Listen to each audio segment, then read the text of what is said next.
Genesis 36. It may seem like just a long list of names and descendants. But we notice that this text is filled with teachings on the supremacy of God, the fulfillment of promises, and the difference between the paths of faith and the ability of an individual or group to meet their own needs. The lineages here show much more than historical information. They relate the context in which God's plan develops.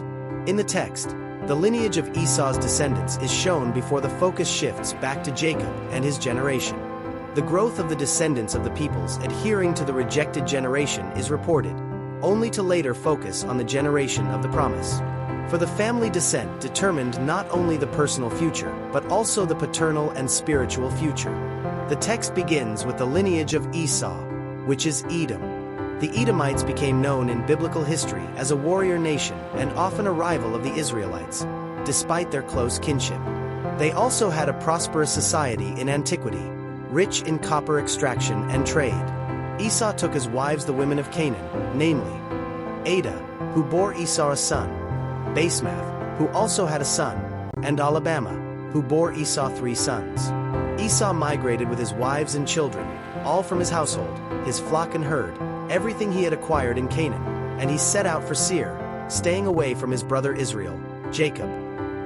They had many possessions to live together, but the land they resided in was small for both.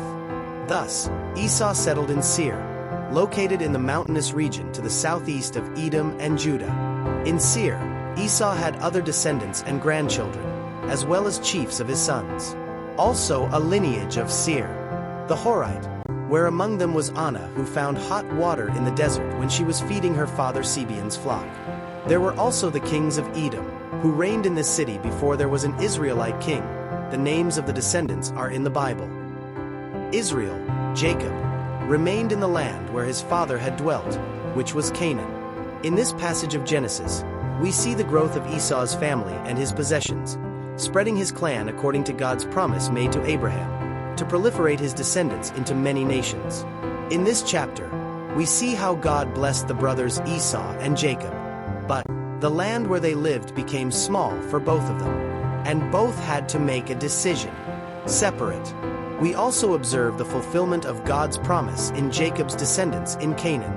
And when God said that in Rebekah's womb there were 2 nations, we see in the text that God honors his promises, even in the lives of those who do not follow the descendants of faith punctually.